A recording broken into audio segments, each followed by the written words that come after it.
Kidogo tarudi nyuma kidogo. Dani. No, it's together. Don't be too close, huh? You take us to move. Let's move, please.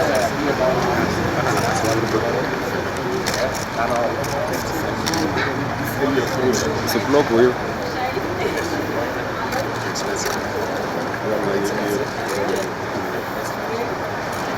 Alafu mbele.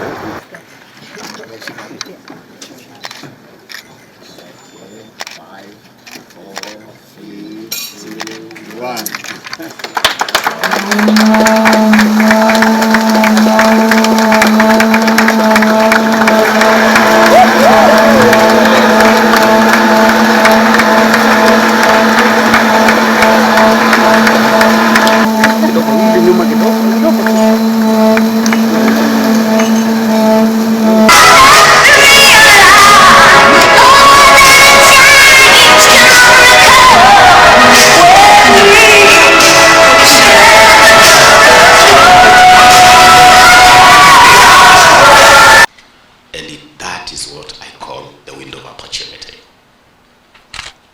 Mine and to harvest this faith, this trust that the young people have placed in this government. I have the privilege of having been given the responsibility by His Excellency the President and the Deputy President to manage the corner of government that has been characterized as the Ministry of Youth Affairs, Sports and the Arts. And I want to tell you I am under express instructions of the President and the Deputy President here to help manage the affairs of young people, not outside the box, but entirely without the box, completely without the box. His Excellency the Deputy President was reminding me just a moment ago, you have to do it completely differently.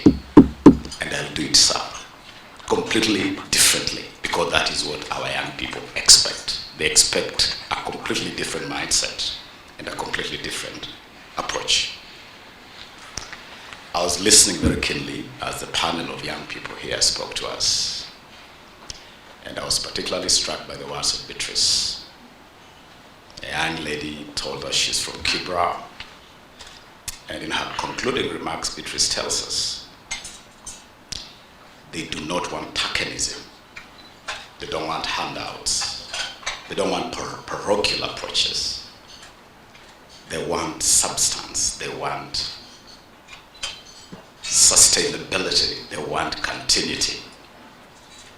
And that is why I have so much faith with the program we are launching here today, going beyond the parochial, going beyond tokenism. And so when you heard His Excellency the President say, no kazi mtaani, it is about moving away from tokenism and moving towards substance and sustainability. And I know that we will indeed replace tokenism with substance and sustainability. Because if you're talking sustainable programs, then you're thinking, if you have an affordable housing program, it is not just about young people doing ile kazi ya mkono, but you're saying if there's going to be physical planning, then we want young physical planners to be on the table. If you have the work of architectural designs of the whole program, you want young architects at the table. You want young plumbers, electricians, and young people with technical skills to be part of this program. That is moving beyond tokenism. And so, I want to commit that this ministry, in the overall architecture of government, will be available to work with KEPSA and this whole private sector space to drive this program.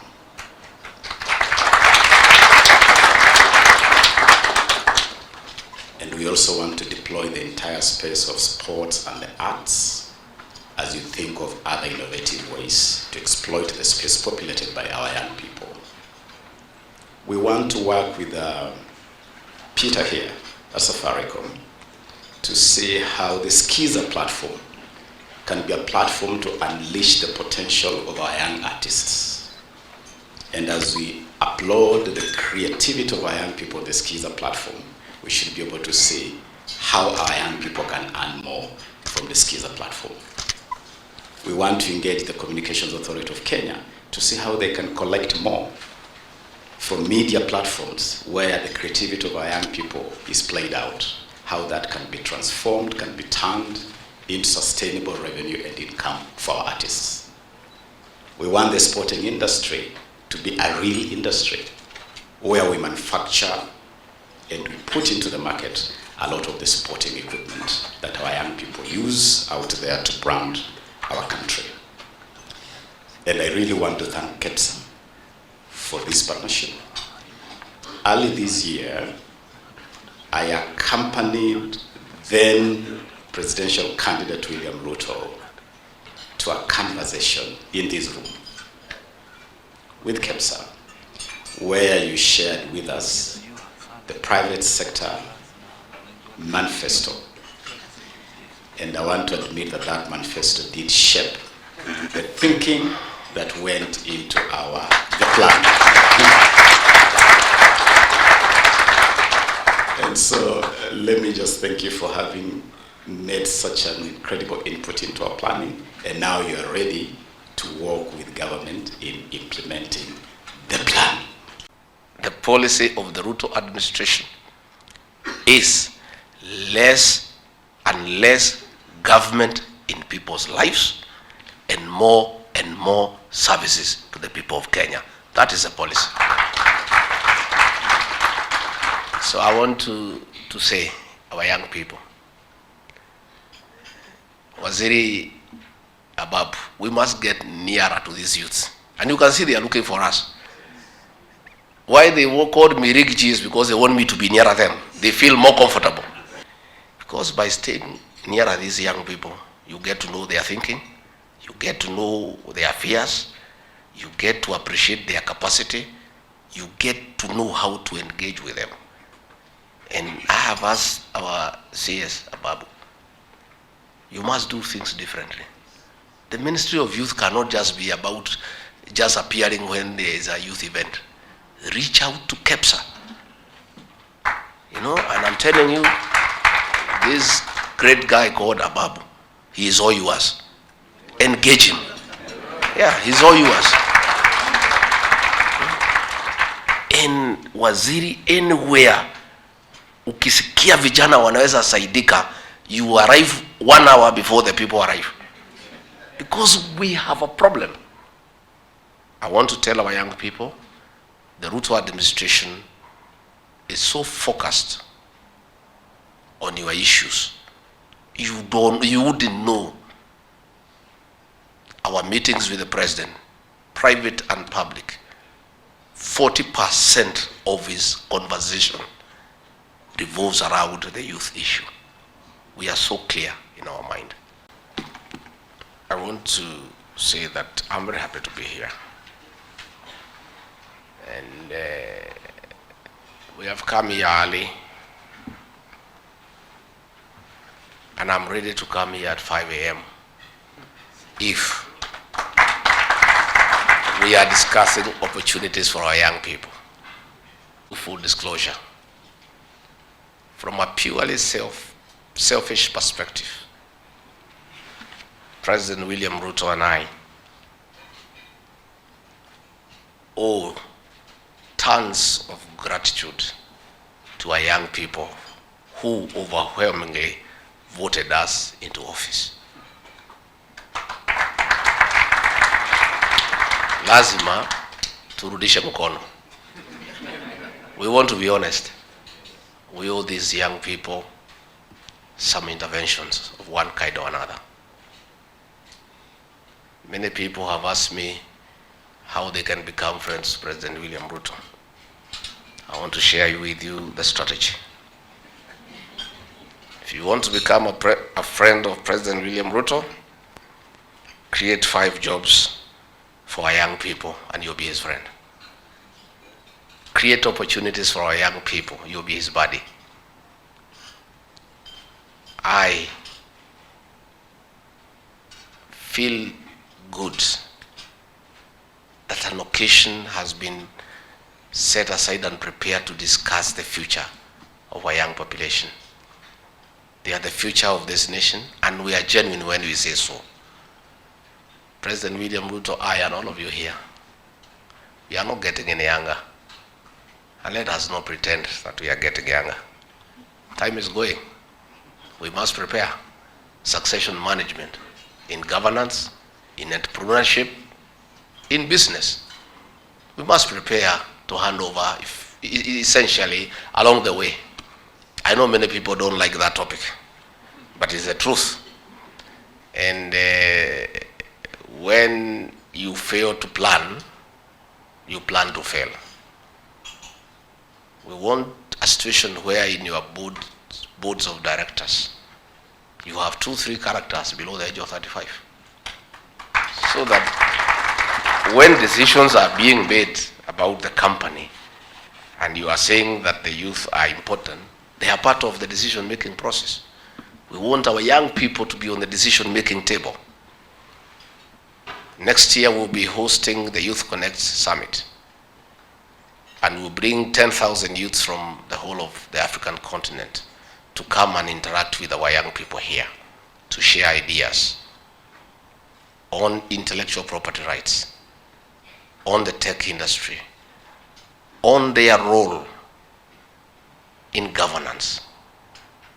Our young people have told them they cannot sit at home and wait for anybody to come for them and tell them that they are the leaders for tomorrow. Nobody will come from you at home.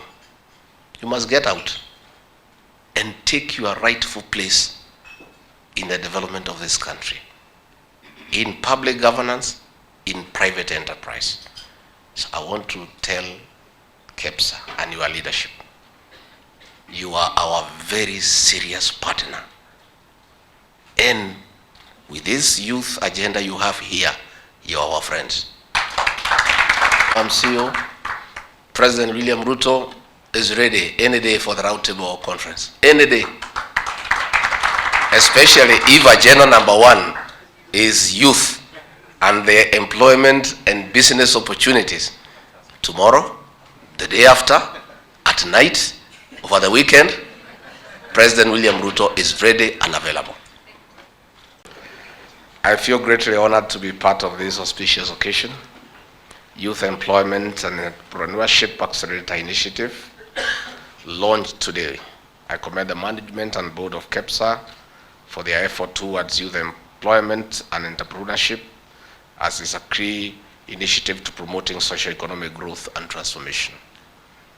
KEPSA has been keen on SME accelerator programs, which supports SMEs in quickly increasing the value of their businesses by undertaking intensive training and mentorship to bolster their current strategies, accelerate their growth, and help them pivot or adjust their strategy due to new information about their target markets. According to the Kenya National Bureau of Statistics, approximately 800,000 young Kenyans enter the labor market every year.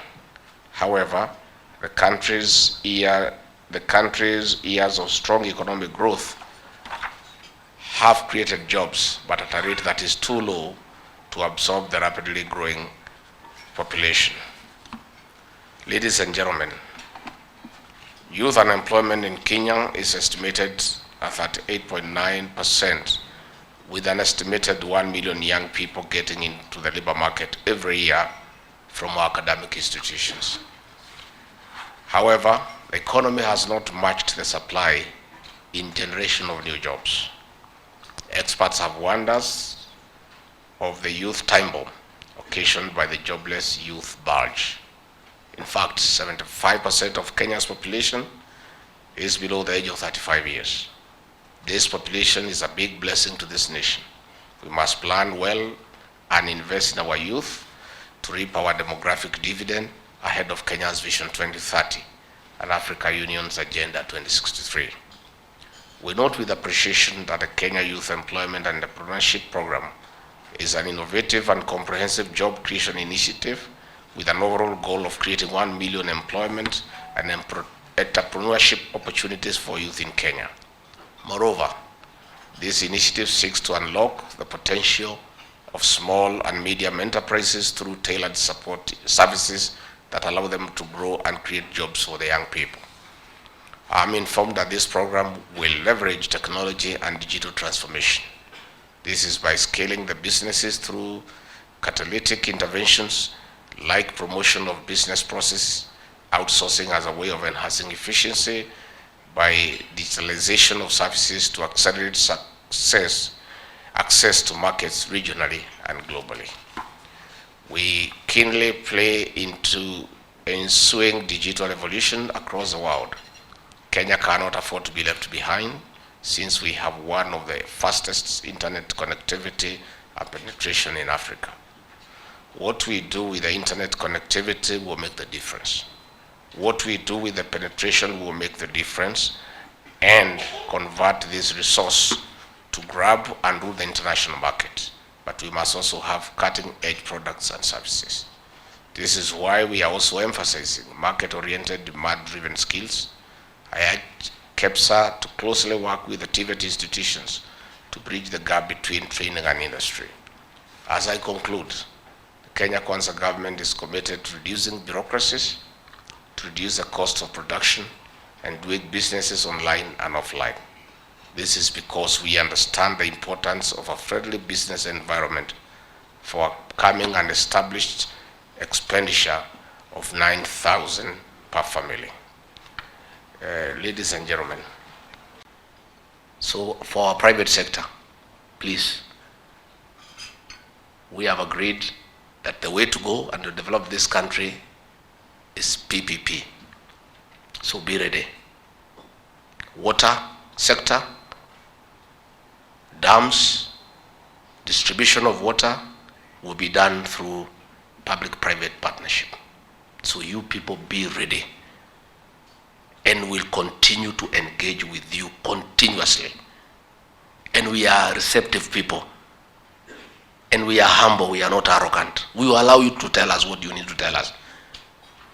Let us not develop the culture of praise and worship in a country, because the country will sink. Let us be truthful. Let us tell the leadership the truth of what people are saying, what the situation is like. So the private sector fraternity, please, we are your friends. You are our serious partners. We are available on short notice. We are willing to engage candidly and truthfully to build this country. The future of this country is in supporting, facilitating the private sector to work around this economy. And we don't want to cheat ourselves that we have a very good situation. We are down, but we'll be up by being truthful, by engaging in a candid manner, and by allowing anybody in this country who has a contribution to make that contribution. So please don't leave this country to we, as the political class. You are part of this country. You have a role to play. This is your country. We have no other country to go to. Let's build this country together. And I'm sure if we put our efforts together in a positive and a candid manner, we'll make some progress somehow along the way.